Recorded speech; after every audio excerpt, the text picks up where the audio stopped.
If you have a number line, 0 doesn't always have to show on your number line, but wherever 0 is, the positive numbers will always be to the right, and the negative numbers will always be to the left of that. And this is section 5.2, by the way.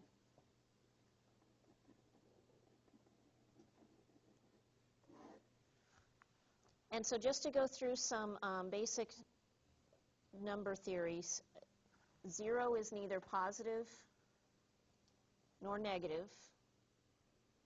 So it's not a positive number, it's not a negative number, it's 0. It doesn't have its sign on it.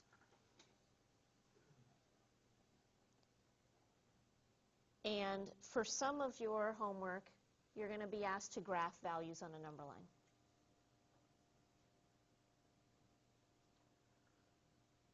So it'll just give you certain values, and you just have to put a point on the number line where you find that value. So if I look at that number line up top, well, 0 is right in the middle. So there is point B, if you want to label that with a B. 3 is easy to find. It's over on the right. And there's C. Now, -4 is not showing on the number line, so whichever, if you're doing this by hand, you want to make sure that you've made your number line long enough to see all of your values. So we would have to just extend in this direction. I seem to be running out of ink quickly. And so there is point A, put a point on the line at -4. Most of you guys are coming from intermediate algebra or something similar, so you've done all of these types of things before, probably harder than this. So just a little review of our number line. And then the other thing we want to review are the inequality symbols. So inequalities like less than or greater than. And so these numbers are used to compare two numbers to each other. One number is going to be less than the other, or one number is going to be greater than the other. Now, most of the time it's pretty clear-cut which one is less than or greater than another. Where it tends to get tricky for students, where I see the most common mistakes, are when you're comparing two negative numbers, okay, because you forget that they look like they're getting bigger as they're getting smaller. And if it helps to just draw a number line to help you to compare those numbers, then whatever you have to do to make sure that you don't make those little mistakes. But -2 is less than 3 since the numbers to the left of 3 are smaller. And also, if you have to put your answer into words, visualizing that number line can help you to do that. So you find number 3 on the number line, anything to the left of it's going to be smaller.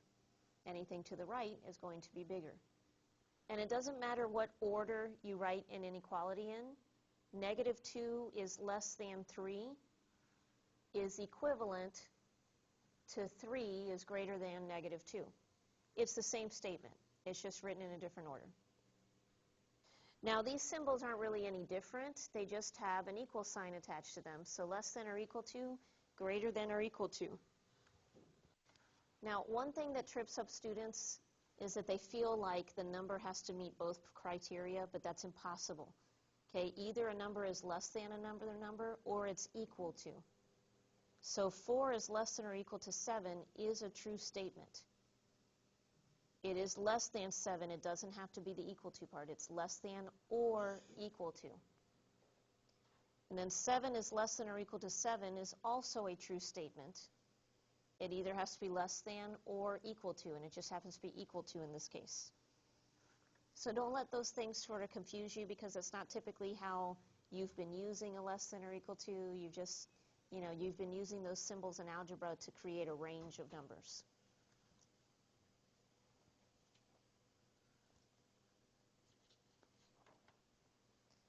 And then the other thing that we want to review is absolute value.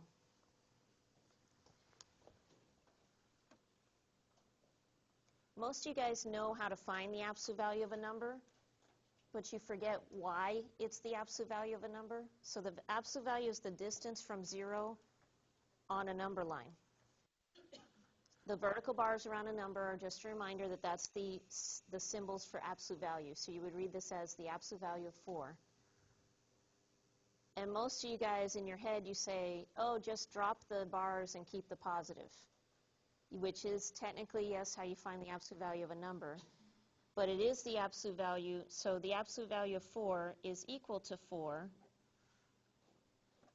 But that's because 4 is 4 units away from 0 on the number line. That's why it's the absolute value.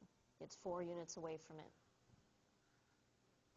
So when you're looking at the absolute value of -4, again, in your head, you're saying drop the bars and keep the positive. So we're going to drop the bars and keep the positive 4. But that is true because -4 is also 4 units away from 0 on the number line, just in the other direction.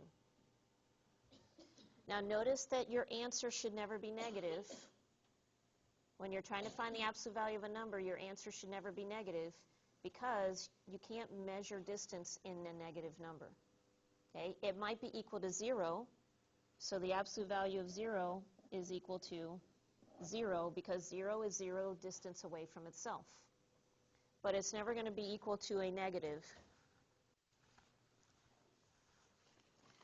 Okay, we review these things especially because you're not going to be using a calculator for this first test. And so these are the things that you tend to forget because you've become accustomed to your calculator. But just, adding and subtracting and so on. So adding,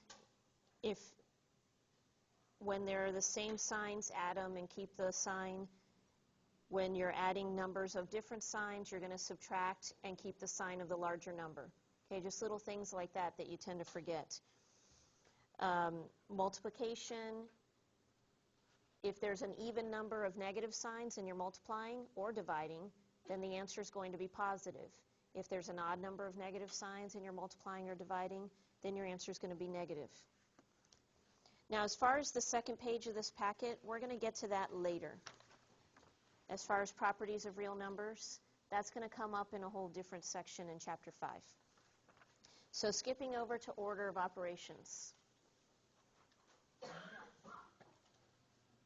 It is unbelievable how many people make mistakes doing order of operations because you've let your calculator do all the work. Okay? So some of you guys have remembered different things to help you to know what the order of operations is. You might have PEMDAS memorized, or you might have Please Excuse My Dear Aunt Sally memorized, whatever it is that you have to do. But the first thing you're going to do is perform anything inside grouping symbols. That could mean anything from parentheses, brackets, a fraction bar. A fraction bar is a grouping symbol. That means do whatever's in the numerator first, then do whatever's in the denominator next. Okay, so that's a grouping. But that's where your please or your P from PEMDAS comes from. It says parentheses for P, but again, that means any grouping symbol. So then, please excuse my dear Aunt Sally. Excuse is for your exponents, so that's step 2, perform any exponents. And then here's where the mistakes come in. This mnemonic device is not perfect. Okay, neither is PEMDAS because the letters come in a certain order. But my dear is all one step together. And so you have to do multiplication and division as they occur from left to right. So if you look up here at step 3, from left to right. So this does not mean that you do all the multiplication first and then do all the division. It means do any multiplication and division at the same time as you see it from left to right. And that's the most common mistake I see when people are working it out. So make sure that you've got that down. And then Aunt Sally is her whole name. Okay, look at it that way. Aunt Sally comes together also, and that's step 4. Do addition and subtraction as they occur from left to right as well.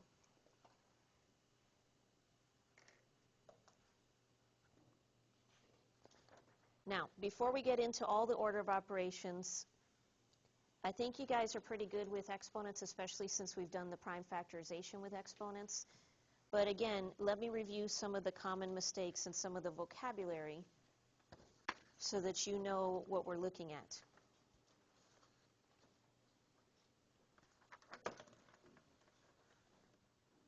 So we've done ones like this already, 5 squared and 3 cubed. So the exponent just means repeated multiplication. That's all it means. The number that has an exponent attached to it is called the base. So just in case you ever hear me use the word base, the base is the number that's actually being multiplied.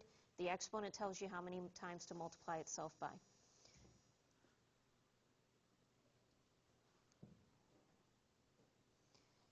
Now, where people get tripped up is when parentheses are thrown in there. So if you have a -4 inside parentheses and you're squaring it, that means you're squaring the negative as well. So -4 times -4 actually gives you a positive 16.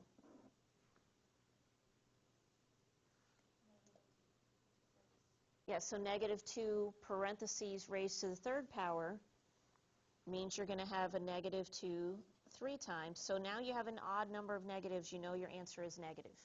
So if you want to think of it that way, just odd number, it's negative. And then 2 times 2 times 2 is 8. And be careful to make sure you're multiplying and not adding, because that is another common mistake. Okay, and now -6 squared with no parentheses. Okay, so here's where the mistake comes in. You are not squaring the negative because there's no parentheses this time. This is the same as saying the opposite of 6 squared. So you apply that negative last. So 6 squared, so -6 times 6. 6 squared is 36, so you have a -36. So again, don't make that little mistake either.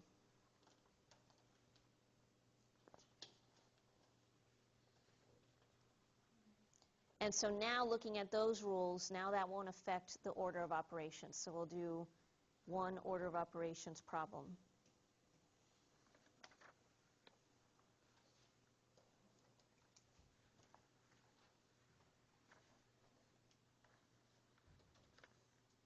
And by the way, the handout that I gave you has some examples of order operation problems, so more than what I've done in class. And it also has some problems that you can try. That's not required for homework.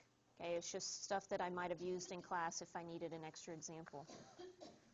So 7 squared minus 48 divided by 4 squared times 5 plus 2. Do you see any grouping symbols? No. So we're going to skip to exponents. So 7 squared is 49. And I'm going to rewrite everything else until I get to the next exponent. So 4 squared, 16. And then rewrite everything else as it is. So now that we've done the exponents, now we have to do the multiplication and division as you see it from left to right. So as we move from left to right, what comes first? Well, no, as far as multiplication and division, sorry. Division. So we have to do that first. So what is 48 divided by 16?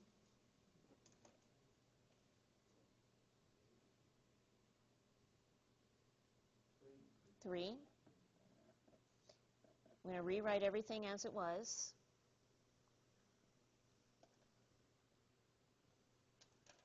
And now I'm going to do the multiplication, because that comes next. So 3 times 5, 15. Okay, so I've done all the division and multiplication that was there. So now I move on to addition and subtraction, but you're going to do it from left to right. So 49 minus 15, 34, and then plus 2, which is 36. So take your time when you're doing these, because speed is not your friend. If you're going too fast, you tend to make a little mistake as you go. So that covers section 5.2 completely. So you can finish both of those assignments. And you'll notice that quiz 1 covers 5.1 and 5.2.